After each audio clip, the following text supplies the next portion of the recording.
I arrived in Senegal at the UN West Africa Regional Office for Human Rights in December 2015, just for the preparation of Human Rights Day, a big day. On that occasion, we decided to invite children of a citizenship and human rights club in the suburbs of Dakar called Tiaroy, which we had been supported since 2014. So the children came and they knew their human rights so much. I mean, it's a high school, so they are in between 12 and 15. So they knew their human rights so much that they had an entire room full of officials, like today, laughing, but really laughing. When I have to admit, some were sleeping during the speeches of officials. So the children after that were so amazed to see that high-level officials, ambassadors, were just going to talk to them, telling them that they were very impressive because they knew their rights and they were taking action for social issues they were facing every day. Among the children of this human rights club, there was a girl called Anna. Anna was this girl who, at the beginning, was very scared. She would one day talk to me on a very famous social network we all know, telling me, I'm afraid because some students are facing issues at school. Some wouldn't even come because they have school phobia. I said, what's school phobia? She said, well, they have so many issues that they're afraid when they have to pass the door to go to school. I said, okay, well, we are both from an institution. I would tell you to talk to a teacher you really trust in your school. And on my side, I will see what we can do. But I was kind of afraid that she was the one facing issues that were even more important than just not being able to go to school. So I said, you can just reach out to me and we'll see, so that she would just keep being there. And then the magic happened, because one day she called me and said, Aissata, we're doing those debates now.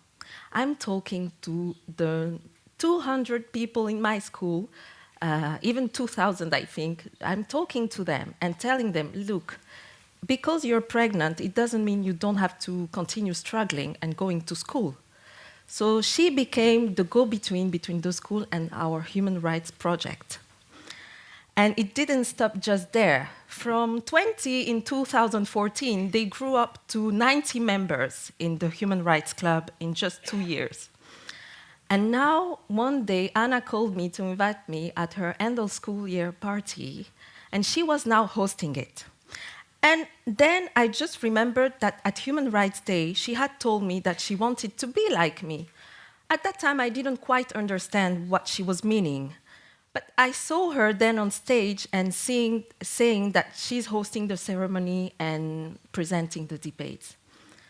What was very surprising is that at a moment, she called the people on the stage and said, this is the teacher, this is the religious educator, and this is the student, and I would like to call Miss Aissata from the Human Rights Office. And I thought she wanted me to come on stage and do a speech, and I actually saw a student playing my character. Then it all made sense. I understood that when on Human Rights Day she said she wanted to be like me, it was like she wanted to take her fate in her hands. She wanted to be a communicator to all the students in her school, even those who were not involved in the club.